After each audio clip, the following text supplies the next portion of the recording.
Hey everybody, Sensei here for another video. I hope everyone's doing well at home. As I've been saying in the last couple videos that I've made, I think it's a good idea everybody try to be a bit more productive because we're stuck at home. So everybody should clean something, build something, get lots of exercise, and of course, do karate 23.5 hours a day.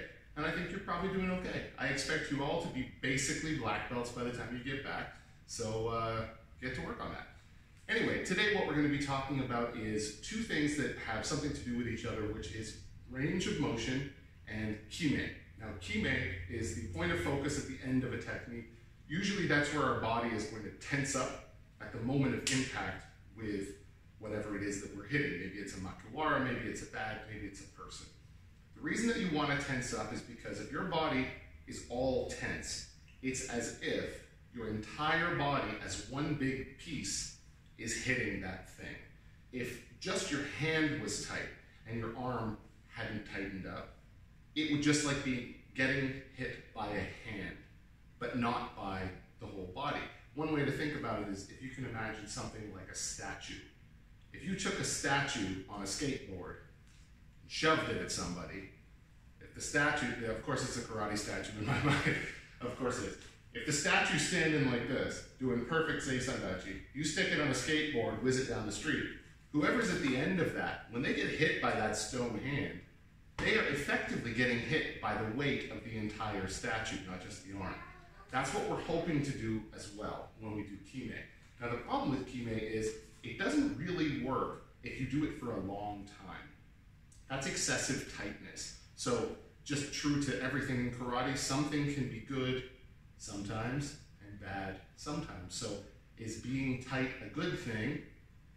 Those of you who've been in enough of my classes probably know the next thing I'll say is, well, sometimes it's good to be tight. Other times you want to be loose. As a general way of thinking about it, the tightness, the way like it feels to me, is the tension, the shime, usually occurs like a sandwich. It's the two buns of the sandwich. And in the middle, it should be nice and loose. At the beginning of a technique, if I was to throw a yakuzuki, for example, at the beginning of a technique, you must have tension in the body because that's what starts everything up. You squeeze your muscles, twist the hips, drop the weight, start to throw everything. That lasts for a very small amount of time. Then, things are carrying on their own momentum. The arm has been propelled forward and now it just goes forward, right? Things in motion tend to stay in motion.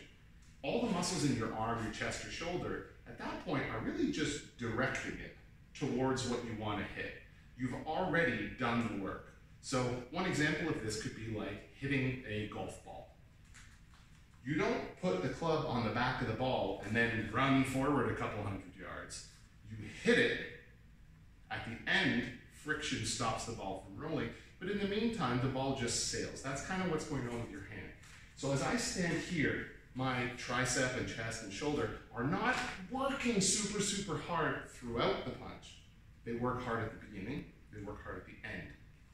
Now when I give this kind of advice to people, what happens a lot of times, this is true for many things in karate, if I say, do this, students will do it, they'll just probably do it too much. And then the next thing I have to say is, I need you to back it off just a little bit. And then they usually back it off a little too much. Then I say a little more, a little less, a little more, a little less, until we end up where we should be, and then you just stay there for as long as you keep practicing. So one of the ideas, the reason range of motion has something to do with this, is that people often try to catch the shime, the kime at the end of the technique. They catch it a little too soon. And what happens is usually with punches especially, right around the shoulder and the chest, they get tight before they've hit a reasonable range of motion. So with no tension in my arm at all, if I was to put my arm out at full extension, it might look something like this. If I was to overextend, I might have to do more twisting of the body. But notice my arm doesn't get any longer. It is as long as it is. Other things can move. I can possibly shrink by bending at the shoulder and the elbow, but full extension, it is as long as it is. So when you're doing something like kata, that's what I'm looking to see. Now for a lot of people, when they're trying to do Kime, they do it a little early, so it'll seem a little too swished up, a little too tense. You really want this to go all the way out.